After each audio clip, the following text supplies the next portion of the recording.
बिना न जीना ये जिंदगानी अबिरथा हो ही वो, और बिना न जीना ये जिंदगानी अबिरथा हो ही वो। घुट घुट के मर जाओ दीवानी सुरता ही तो, घुट घुट के मर जाओ दीवानी सुरता ही तो।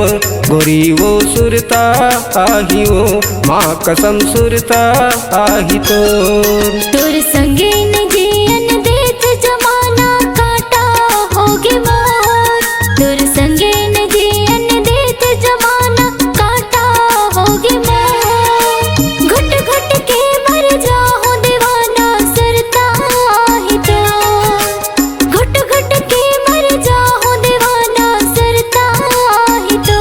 राजा गा सुरता ही तो, माँ कसम सुरता ही तो।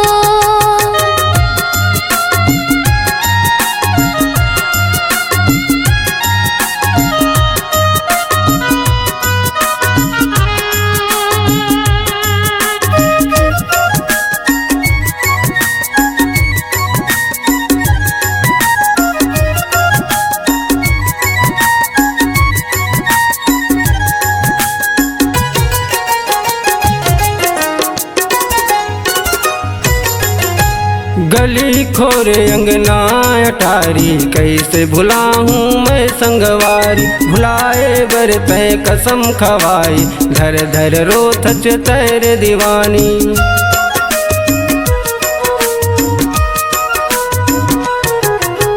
अब बताना तैहा कहाँ जावा रे के मैं मर जावा। तोर सुरता मैं हा भुला के का करके रे का मैं हा पाहा। रुक जा जाब बता के का नाता होएगा।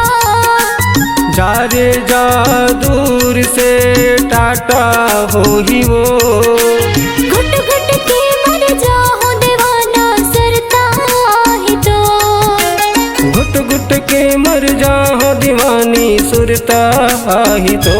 गोरी वो सुरता ही वो, माँ कसम सुरता ही तो।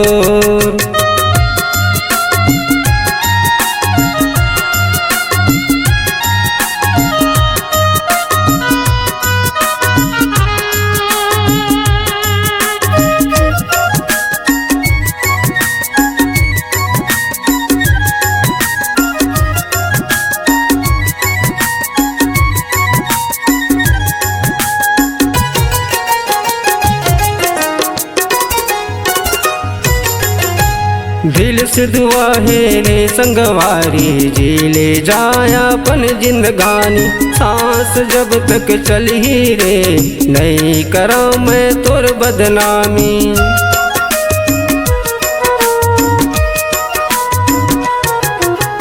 का भरोसा ये जिंदगी के, कैसे मैं तोर बिन रह पाऊं। जी भर देख ले अपन मायाला, अगले जन्म भर फिर मैं आऊं। चाहूं मैं ससुराल माया के बाटा होएगा। रुक जा रे जन्म भर के नाता हो ही वो, घुट घुट के मर जाओ दीवाना सुरता ही तो, घुट घुट के मर जाओ दीवानी सुरता ही तो। गोरी वो सुरता ही वो, माँ कसम सुरता ही तो। तोर संगे न जियन देत जमाना काटा होगे मोर, तोर संगे न जियन देत जमाना काटा होगे मोर। घुट घुट के मर जाओ दीवाना सुरता ही तो, घुट घुट के मर जाओ दीवाना सुरता ही तो। गोरी वो सुरता ही वो, माँ कसम सुरता ही तो। राजा गा सुरता ही तो, माँ कसम सुरता ही तो। गोरी वो सुरता ही वो, माँ कसम सुरता ही तो। राजा गा सुरता